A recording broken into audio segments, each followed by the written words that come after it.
Around 70% of the Earth's surface is covered by oceans. The world's oceans contain enough water to fill a cube with edges over 621 miles in length.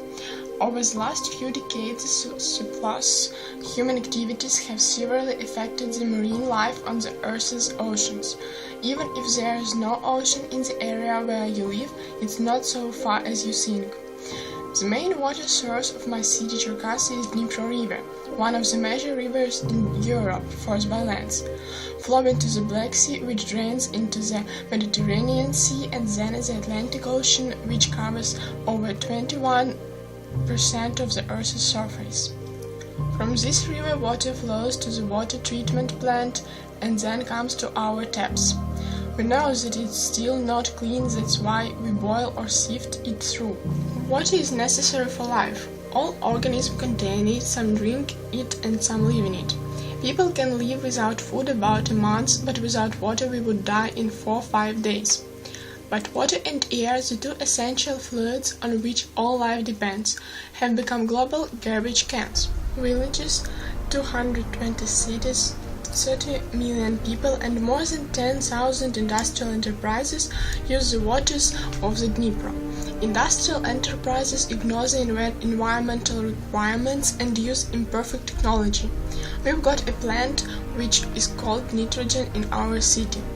The chemicals they pour into the Dnipro River, they are such as arsenic, lead, mercury, copper, cadmium, chromium and others, do not get dissolved and sink at the bottom of the river. They are considered hazardous for marine life. Small animals ingest these chemicals and are later eaten by large animals living in the ocean. It affects the whole food chain. There are many fishing boats in Cherkasy which are used for fishing many species such as bream, carp, pike, perch, catfish and others. They sell it to get lots of money. But fish from impacted food chain, which are then eaten by humans, affect their health as toxins from these contaminated fish get deposited in the people's tissues and it can lead to cancer, birth defects and long-term health problems. The earth we abuse and the living things we kill will in the end take their revenge, for in exploiting their presence we are diminishing our future. Chemicals used in industries get washed into the rivers and from there are carried into the oceans. Since oceans provide home to a wide variety of marine animals and plants, it is responsibility of every citizen to play his or her part in making these oceans clean so that marine species can thrive for a long period of time. What can we, ordinary students, do? Firstly, we can attract our authorities' attention to this problem by sending them a letter, signed by 115 students, with their request not to pour chemicals into the river. We hope they will take some measures. Secondly, we try to increase other people's awareness of the problem of water pollution and its causes. A school exhibition was held in our school where we shared the information about the importance of keeping water clean, saving it and some tips of how to do it.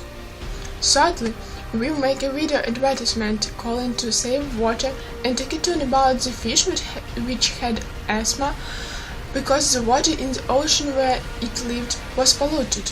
We spread these materials through social nets. Finally, we cleaned the area near the Dnipro River from the litter, because, believe it or not, it can also be a huge source of ocean pollution. The objects such as debris and trash that are far inland and blown by the wind over a long distance and end up in the ocean. Most of the debris in the ocean doesn't decompose and remain in the ocean for years. We put down a sign, "Don't litter here." If we want to live, we must keep water of our planet clean.